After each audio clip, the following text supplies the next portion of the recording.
Bentrovati al meteo. La festa della liberazione sarà contraddistinta da un tempo ancora lievemente instabile su parte delle nostre regioni, ma vediamo dove saranno più probabili le piogge. Sul Veneto sarà più asciutto e anche soleggiato al mattino. Col passare delle ore però non si esclude qualche piovasco, dapprima solo sul Veronese, poi via via anche altrove, meno probabile tuttavia sui settori costieri. Temperature minime tra 11 e 15 gradi, massime comprese invece tra 17 e 22 gradi.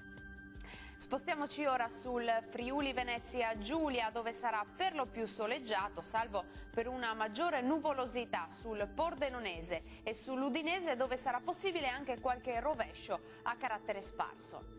Temperature minime tra 13 e 14 gradi, massime oscillanti tra 18 e 21 gradi. E raggiungiamo infine il Trentino Alto Adige con tanto sole sui settori settentrionali, mentre su quelli meridionali avremo qualche precipitazione, ma in genere di debole intensità. Temperature minime sui 10 gradi, massime tra 21 e 22 gradi circa. Dal meteo di Antenna 3 per ora è tutto. Arrivederci.